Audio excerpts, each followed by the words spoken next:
warahmatullahi wabarakatuh. Perkenalkan kami dari kelompok A akan mempresentasikan bab 4 mengenai income statement and related information.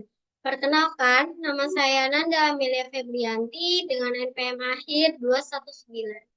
Perkenalkan, nama saya Putri Maulidia Hidayat dengan NPM akhir 079. Perkenalkan, nama saya Kaina Novita Rahma dengan NPM terakhir 066. Perkenalkan, nama saya Mesya Fadila Mitarada dengan NPM terakhir 064. Perkenalkan, nama saya Kata Mahasari NPM terakhir 388. Saya Andi Santi Fadila dengan NPM akhir 090. Selanjutnya adalah keterbatasan laporan laba rugi. Yang pertama, perusahaan menghilangkan item dari laporan laba rugi yang tidak dapat mereka ukur dengan baik. Yang kedua, angka pendapatan dipengaruhi oleh metode akuntansi yang digunakan. Yang ketiga, pengukuran pendapatan melibatkan penilaian. Selanjutnya ada kualitas penghasilan. Hal ini biasanya digunakan untuk menilai kendala laporan laba perusahaan. Kualitas penghasilan mengacu pada seberapa stabil, konsisten, dan dapat diandalkan penghasilan dalam jangka panjang. Manajemen pendapatan yaitu waktu yang direncanakan untuk pendapatan, pengeluaran, keuntungan, dan kerugian guna memperlancar kenaikan laba. Selanjutnya adalah elemen laporan laba rugi. Yang pertama adalah pendapatan. Pendapatan adalah peningkatan aset atau penurunan liabilitas yang mengakibatkan peningkatan ekuitas selain yang berkaitan dengan kontribusi dari pemegang klaim ekuitas. Nah, yang kedua ada pengeluaran atau beban, yaitu penurunan aset atau kenaikan liabilitas yang mengakibatkan penurunan ekuitas selain yang berkaitan dengan distribusi kepada pemegang klaim ekuitas. Nah, perusahaan umumnya menyajikan beberapa atau sebagian dari total berikut dalam laporan laba rugi. Yang pertama adalah bagian penjualan. Nah, biasanya adalah menyajikan penjualan, diskon, tunjangan, retur, dan informasi terkait lainnya. Yang kedua adalah bagian harga pokok penjualan. Nah, ini menunjukkan harga pokok penjualan untuk menghasilkan penjualan. Yang ketiga adalah beban penjualan, biasanya melaporkan pengeluaran yang dihasilkan dari upaya perusahaan untuk melakukan penjualan. Yang keempat ada biaya administrasi atau umum. Isinya adalah melaporkan biaya administrasi umum. Dan yang kelima adalah pendapatan dan beban lainnya. Mencakup sebagian besar transaksi lain yang tidak sesuai dengan kategori pendapatan dan pengeluaran yang disediakan di atas. Yang keenam ada biaya pembiayaan. Biasanya pos tersendiri yang mengidentifikasi biaya pendanaan perusahaan, selanjutnya disebut dengan beban bunga. Yang ketujuh ada pajak penghasilan. Nah, bagian singkat yang melaporan pajak yang dikenakan atas penghasilan sebelum pajak penghasilan. Yang delapan ada operasional yang dihentikan. Keuntungan atau kerugian akibat disposisi suatu komponen perusahaan. Yang kesembilan, kepentingan non-pengendali. Nah, biasanya adalah menyajikan alokasi laba bersih kepada pemegang saham atau pengendali dan kepentingan non-pengendali. Dan terakhir adalah laba per saham, yaitu jumlah per saham yang dilaporkan. Selanjutnya yaitu melaporkan berbagai item pendapatan. Yang pertama adalah laba kotor. Didapat dari penjualan bersih dikurangi biaya barang yang dijual. Digunakan untuk melihat tren pendapatan dan dampak persaingan terhadap keuntungan. Yang kedua ada pendapatan dari operasi. Dihitung dari laba kotor dikurangi biaya operasional seperti penjualan dan administrasi. Ini membantu memprediksi arus kas di masa depan. Terus ada klasifikasi biaya, yaitu berdasarkan sifat, misalnya bahan baku, gaji, iklan, dan penyusutan. Lebih sederhana karena tidak perlu dialokasikan ke berbagai bagian. Selanjutnya, berdasarkan fungsi, misalnya harga pokok penjualan, biaya pemasaran, dan administrasi. Lebih detail tetapi bisa membingungkan jika alokasinya tidak jelas. Selanjutnya ada keuntungan dan kerugian. Keuntungan dan kerugian perusahaan perlu menentukan apakah laba rugi harus langsung dilaporkan atau dimasukkan ke laba ditahan. Selanjutnya yaitu banyak perusahaan melaporkan biaya restrukturisasi dan operasi yang dihentikan. Yang ketiga ada penghasilan sebelum pajak, yaitu dihitung dengan mengurangi biaya bunga dari pendapatan operasi. Yang kedua ada IFRS mengharuskan perusahaan melaporkan biaya pembiayaan secara terpisah agar dapat membedakan kegiatan bisnis dan pembiayaan. Yang keempat itu ada laba bersih, yaitu keuntungan yang diperoleh perusahaan setelah semua biaya dan pengeluaran dikurangkan dari pendapatan total. Rumusnya yaitu laba bersih sama dengan pendapatan dikurangi beban pokok penjualan, dikurangi beban operasional, dikurangi beban bunga, yang terakhir dikurangi dengan pajak penghasilan. Eh, jadi laba bersih ini digunakan untuk mengukur apakah perusahaan tersebut ini mengalami profit atau loss. Kemudian yang kelima adalah laba per saham. Ini rumusnya yaitu laba bersih dikurangi dividen preferensi dibagi dengan rata-rata tertimbang saham biasa laba per saham beredar. Jadi untuk dividen preferensi itu perusahaan harus membayar dividen kepada pemegang saham preferensi terlebih dahulu sebelum dapat membayar dividen kepada pemegang saham yang biasa. Nah, kemudian untuk rata-rata tertimbang saham biasa laba per saham beredar, ini maksudnya yaitu cara untuk mendapatkan angka yang lebih akurat dari jumlah saham biasa perusahaan yang beredar selama periode waktu tertentu. Nah, angka ini penting untuk menghitung laba per saham yaitu EPS atau earnings per share dengan benar.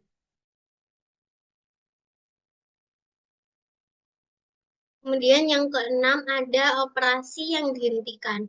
Jadi perusahaan melaporkan operasi yang dihentikan ini yang berupa keuntungan atau kerugian dari pembuangan komponen bisnis yang sebelumnya dikurangi dengan pajak. Sebagai contoh, ini ada multiplex produk, yaitu sebuah perusahaan yang sangat terdiversifikasi yang memutuskan untuk menghentikan divisi elektroniknya. Nah, selama tahun berjalan, divisi elektronik ini kehilangan 300.000 pound sterling setelah dikurangi pajak, yang kemudian Multiplex ini menjual divisi tersebut pada akhir tahun dengan kerugian 500.000 pound sterling setelah dikurangi pajak. Jadi pendapatan dari operasi berkelanjutan ini dikurangi dengan kerugian-kerugian tadi yang menghasilkan laba bersih sebanyak 19.200.000 pound sterling. Yang ketujuh ada alokasi pajak intra-periode. Jadi alokasi ini dalam satu periode melibatkan beban pajak penghasilan dari periode fiskal dengan item tertentu yang menimbulkan jumlah ketentuan pajak penghasilan. Ini membantu pengguna laporan keuangan lebih memahami dampak pajak penghasilan terhadap berbagai komponen laba bersih.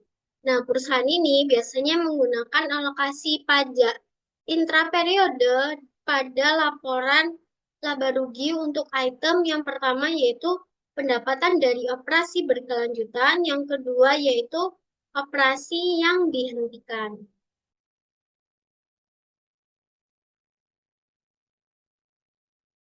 Selanjutnya yaitu eh, alokasi untuk kepentingan non-pengendali.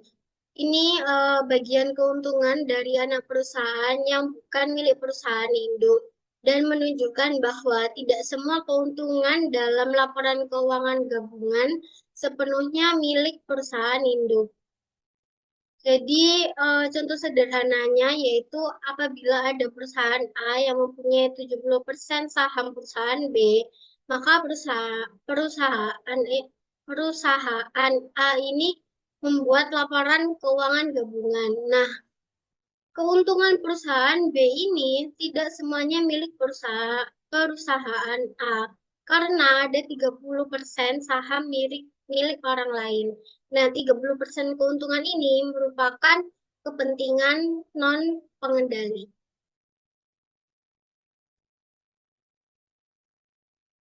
Selanjutnya ada konsep pendapatan berbeda atau different income concept. IASB melakukan uji lapangan pada dua kelompok. Yang pertama pada penyusun laporan, yakni penyusun laporan diminta untuk menyusun ulang laporan keuangan mereka dan kemudian mengomentari. Yang kedua ada pengguna laporan, pengguna memeriksa laporan yang disusun ulang dan mengomentari kegunaannya.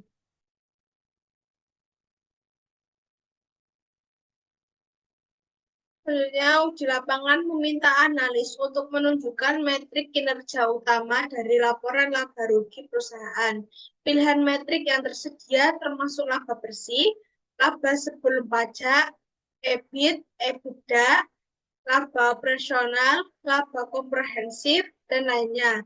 Hasil menunjukkan bahwa laba operasional menunjukkan angka 31% dan EBITDA 27%. Adalah metrik yang paling banyak digunakan oleh responden. Banyak dari mereka juga menggunakan laba bersih sebagai dasar pendukung pentingnya penyajian subtotal dalam laporan laba rugi sesuai dengan persyaratan IFRS. Sebagai respon terhadap temuan ini, IASB mengusulkan penambahan subtotal baru, yaitu laba usaha dan EBIT ke dalam laporan laba rugi untuk memberikan informasi yang lebih lengkap pada pengguna dan penyusun laporan. Selanjutnya ada perubahan prinsip akuntansi. Perubahan dalam akuntansi sering terjadi dalam praktik karena peristiwa atau kondisi penting mungkin masih diperdebatkan atau tidak pasti pada tanggal laporan. Salah satu jenis perubahan akuntansi terjadi ketika perusahaan mengadopsi prinsip akuntansi yang berbeda. Perubahan prinsip akuntansi mencakup perubahan metode penerapan harga persediaan dari FIFO ke biaya rata-rata atau perubahan dari prinsip akuntansi yang ada ke prinsip akuntansi yang baru. Perusahaan mengakui adanya perubahan dalam prinsip akuntansi dengan melakukan penyesuaian retrospektif terhadap laporan keuangan. Penyesuaian tersebut menyusun kembali laporan tahun sebelumnya sehingga konsisten dengan prinsip yang baru diadopsi. Perusahaan mencatat dampak kumulatif dari perusahaan tersebut untuk periode sebelumnya sebagai penyesuaian terhadap laba ditahan awal tahun yang disajikan. Sebenarnya ada perubahan estimasi akuntansi. Perubahan estimasi akuntansi adalah bagian penting dari proses akuntansi.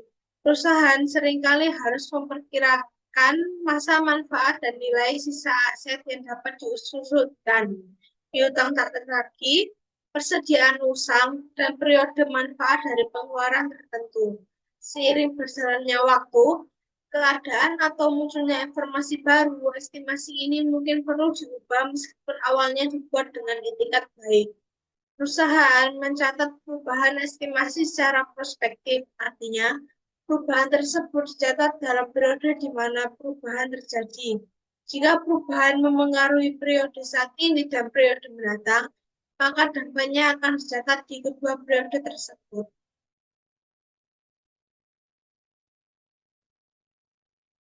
Selanjutnya ada koreksi kesalahan. Kesalahan dalam laporan keuangan dapat terjadi akibat kesalahan matematika, penerapan prinsip akuntansi yang salah, atau kelalaian dalam penggunaan fakta saat laporan disiapkan. Banyak perusahaan telah mengoreksi kesalahan ini, yang seringkali terkait dengan pelaporan pendapatan, akuntansi opsi saham, penyisihan piutang, inventaris, dan ketentuan lainnya. Perusahaan memperbaiki kesalahan dengan membuat entry yang sesuai dan melaporkan koreksi dalam laporan keuangan. Koreksi ini diperlakukan sebagai penyesuaian periode sebelumnya, mirip dengan perubahan prinsip akuntansi, dan dicatat pada tahun kesalahan ditemukan. Kesalahan dilaporkan sebagai penyesuaian terhadap saldo awal laba ditahan. Jika laporan keuangan komparatif disiapkan, perusahaan harus menyatakan kembali laporan sebelumnya untuk mencerminkan dampak kesalahan tersebut.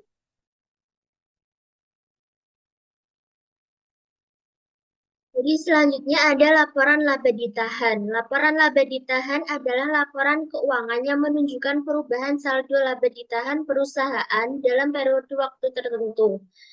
Nah, laba bersih itu dapat meningkatkan laba bertahan, sedangkan kerugian bersih dapat mengurangi laba ditahan, dan dividen tunai atau saham itu juga dapat mengurangi laba ditahan.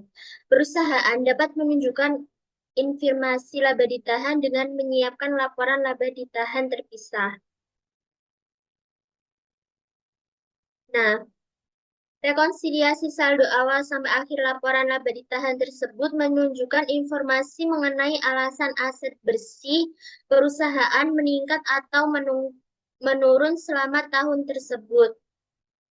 Ini juga ada contoh laporan laba ditahan.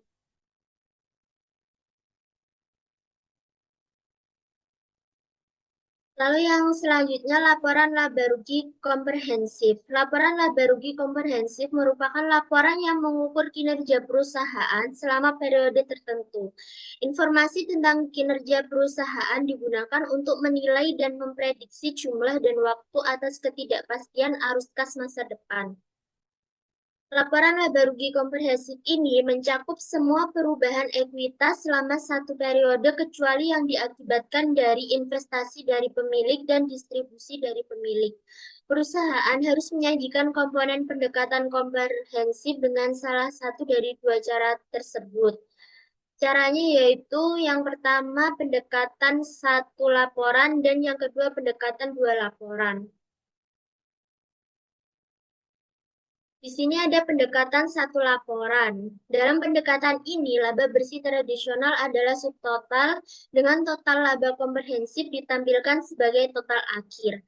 Laporan ini memiliki keuntungan karena tidak memerlukan pembuatan laporan keuangan baru, namun menyembunyikan laba bersih sebagai subtotal dalam laporan pakan kerugian.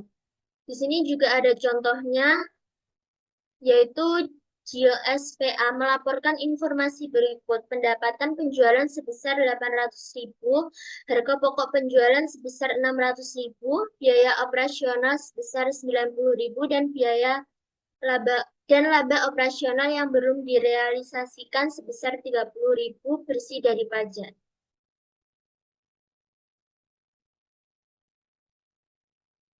Lalu yang selanjutnya ada pendekatan dua laporan. Dalam pendekatan dua laporan ini menunjukkan bahwa laporan keuntungan dan kerugian yang diidentifikasi sebagai laba komprehensif lain dapat memiliki status yang sama dengan keuntungan dan kerugian tradisional.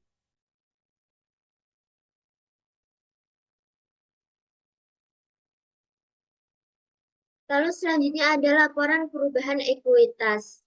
Ekuitas ini umumnya terdiri dari modal saham biasa dan laba ditahan, dan saldo akumulasi dalam laba komprehensif lainnya. Laporan tersebut melaporkan perubahan saham setiap akun ekuitas dan total ekuitas untuk perusahaan tersebut. Nah, hal-hal yang diungkapkan dalam laporan ini adalah yang pertama, akumulasi pendapatan komprehensif lain untuk periode tertentu.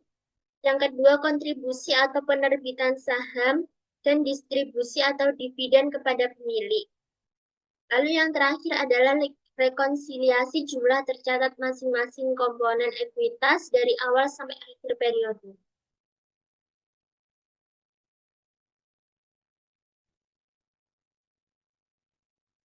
Sekian presentasi dari kelompok kami. Kurang lebihnya mohon maaf. Wassalamualaikum warahmatullahi wabarakatuh.